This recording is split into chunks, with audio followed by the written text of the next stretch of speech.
Hello students, welcome to Government Commerce College, BCom Part First, EAFM, Paper First, Business Economics, व्यवसायिक अर्थशास्त्र। आपका chapter है perfect competition, पूर्ण प्रतियोगिता, और उसमें एग्जाम के अंदर सबसे अधिक पूछा जाने वाला एक क्वेश्चन आता है कि अल्पकाल में पूर्ण प्रतियोगिता के अंदर फर्म अपनी कीमत और उत्पादन का अपना उत्पादन निर्धारण कैसे करती है।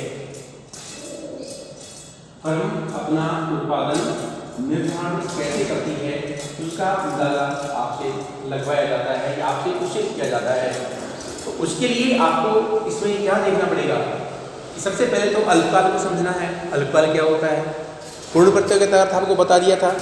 तो अल्पकाल एक ऐसी स्थिति होती है जिसमें फर्म के सामने इतना समय वक्त नहीं होता है कि वो अपनी आवश्यकता अथवा समय की मांग के अनुसार वस्तु की पूर्ति कर सके और लागत को कम कर सके। तो अल्पकाल में उत्पादक के पास में साधन दो प्रकार के हो जाते हैं। एक होता है परिवर्तनशील साधन और दूसरा होता है स्थायी साधन। तो परिवर्तनशील साधन एवं स्थायी साधन दोनों में उसके साथ ये परेशानी रहती है कि वो दोनों को एक साथ में परिवर्तित नहीं कर सकता है, क्योंकि स्थायी साधन को परिवर्तित करने के लिए बहुत अधिक समय चाहिए जो उसके पास अवेलेबल नहीं होता है, जबकि परिवर्तनशील साधन बाजार से वह साधन खरीद करके अपना कार्य चालू कर सकता है। तो परेशानी सिर्फ रहती है हमारे पास में या उत्पादक के पास में क्या कि वह स्थायी साधनों में कोई परिवर्तन करने के लिए विवश हो जाता है कि वो साधनों में कोई परिवर्तन नहीं कर सकता है। तो इसके लिए फिर क्या करता है कि अल्पकाल में उत्पादक पूर्ति को थोड़ा सा बढ़ाने के लिए कुछ साधनों परिवर्तित साधनों को परिवर्तित करता है और बढ़ाता है। अर्थात अल्पकाल में एक उत्पादक कुछ साधनों को स्थिर रख करके और कुछ साधनों को परिवर्तनशील करके उत्पादन की मात्रा को पूर्ति के अनुसार लाने के लिए बढ़ाने का प्रयास करता है। तो वह अपनी वस्तु को अल्पकाल में दी हुई कीमत AR=MR के ऊपर ही सेल आउट करने को मजबूर होता है। अब बात यहाँ पर आती है कि वह अपने उत्पादन की मात्रा निर्धारण कहाँ करे। उत्पादन की मात्रा यहाँ पे या फिर इससे आगे करे।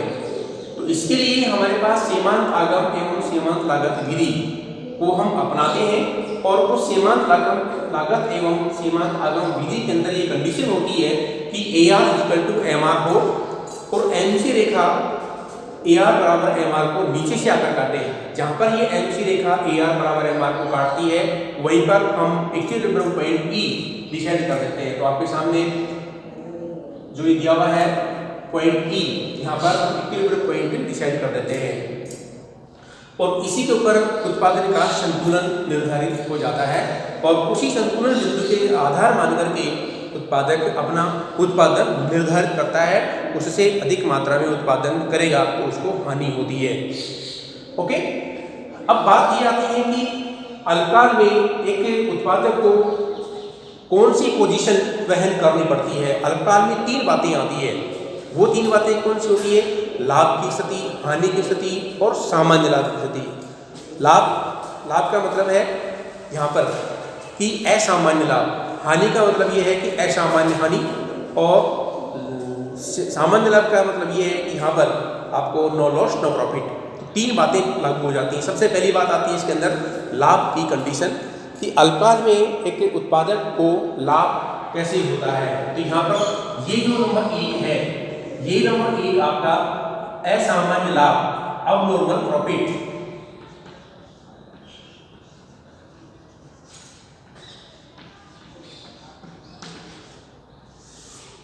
ये पोजीशन आपको अब नॉर्मल प्रॉफिट को बता रहा है और इसमें ये देखा जाता है कि कंडीशन वही होगी कि AR=MR को MC रेखा नीचे जाकर काटेगी तथा AC रेखा इसके नीचे होनी चाहिए।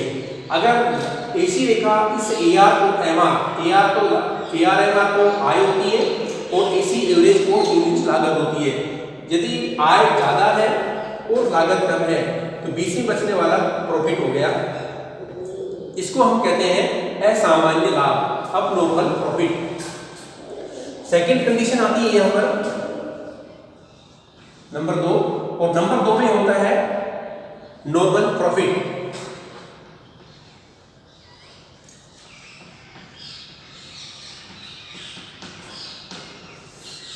नॉर्मल प्रॉफिट में हमें देखते हैं कि कंडीशन वही रहेगी कि AR बराबर MR को नीचे से आकर MC रेखा काटे, क्रॉस करे और वहां पर E बिंदु डिसाइड कर देंगे।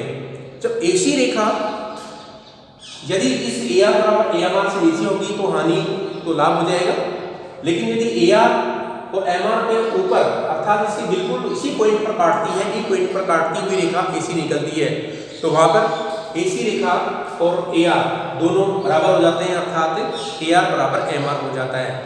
और जहां पर MC रेखा MR को काटती है वहां पर MR इक्वल टू AC हो जाता है।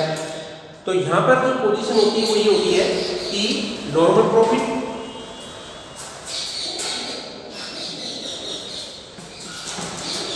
Equal to AR, AR equal to MR equal to MC equal to AC। तो यहाँ पर ये जो E बिंदु होता है, इस E बिंदु के ऊपर उत्पादन का संतुलन निर्धारित हो जाता है और यहाँ पर यह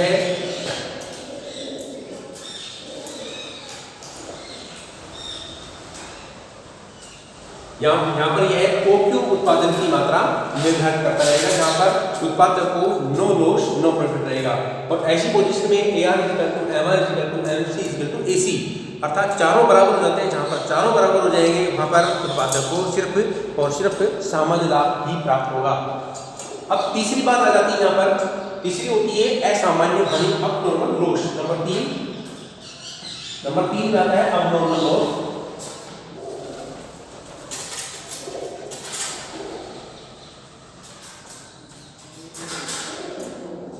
अबनॉर्मल लॉस की पोजीशन क्या आती है, तो आ जाती है अबनॉर्मल लॉस की पोजीशन ये जाती है कि यदि AR बराबर MR को E बिंदु पर काट रहा है और हमारा जो AC रेखा है, AC रेखा AR बराबर MR से ऊपर चली जाएगी, जितनी ऊपर जाएगी उतनी ही मात्रा में हमारा लॉस इंक्रीज हो जाएगा, हानि बढ़ता चला जाएगा। तो यहाँ पर देखिए मार्केट के द्वारा दी गई कीमत इतनी सी है, जबकि मार्केट के द्वारा दी गई कीमत इतनी से हमें इसी कीमत के ऊपर वस्तु को बेचना पड़ेगा, लेकिन हमारी लागत इतनी आ जाती है। लागत का मतलब यहाँ पर AC रेखा जो कि लागत को शो करती है और AR रेखा हो जाती है वो आगम को शो करती है। तो यहाँ पर जो AC रेखा का आधार मान के चलते हैं तो हमारे पास ये वाला जो पोर्शन होता है ये लॉस का पोर्शन कहलाता है, और नंबर 1 वाले के अंदर ये जो पोर्शन होता है ये प्रॉफिट का पोर्शन कहलाता है। तो इस आधार पर हम असामान्य हानि को व्यक्त कर सकते हैं। अब आपके सामने ये 3 डायग्राम अलग अलग बनाए गए हैं। इन तीनों डायग्रामों को अलग अलग आप बना करके एग्जाम के अंदर क्वेश्चन को दिखा सकते हो, उसका हल कर सकते हो। लेकिन यदि आपको तीनों डायग्राम एक साथ बनाना हो तो फिर आपको जो लास्ट में दिया गया है नंबर 4 डायग्राम वो भी आप बना सकते हो। तो उस डायग्राम को बनाने के लिए आपको ये 3 डायग्राम नहीं बनाने पड़ेंगे। अच्छा, अब बात वापस आ जाती है कि हमारे पास में नंबर 3 पॉइंट है। तीसरे पॉइंट के अंदर हमारे पास दिया हुआ है अबनॉर्मल लॉस। अबनॉर्मल लॉस की यदि कंडीशन आती है तो इस कंडीशन में उत्पादक विक्रय हानि उठाते हुए भी कर सकता है या नहीं कर सकता है, उसके लिए डिसीजन कैसे लिया जाए।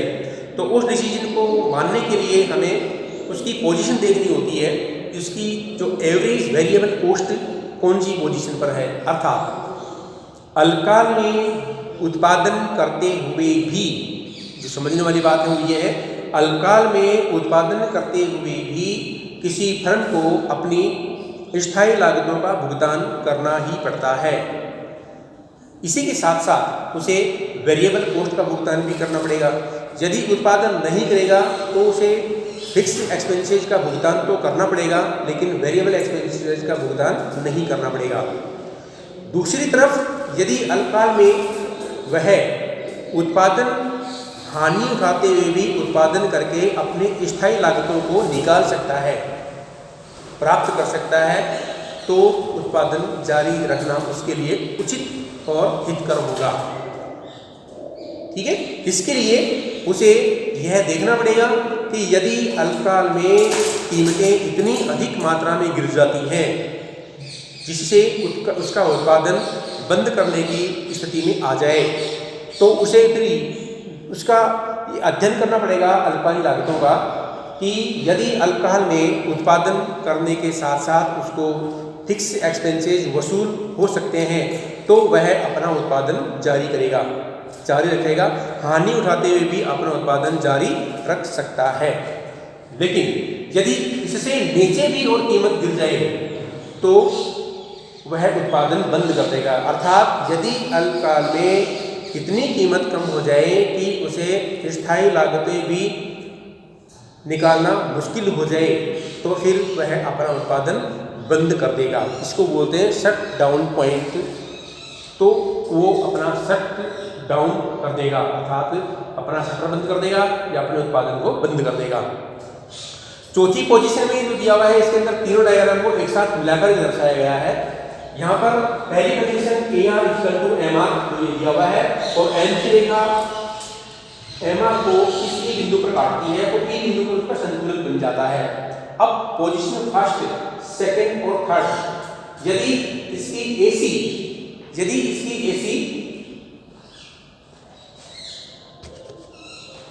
E0 पर, यदि इसकी AC E0 रेखा पर होती है तो उसे असामान्य लाभ होगा। यदि AC रेखा E पॉइंट पर आती है तो उसे सामान्य लाभ होगा, अर्थात नो लॉस नो प्रॉफिट। यदि AC रेखा E1 पॉइंट पर चली जाती है तो उसे असामान्य हानि हो जाएगी और ये पोजीशन इसको शो करती है।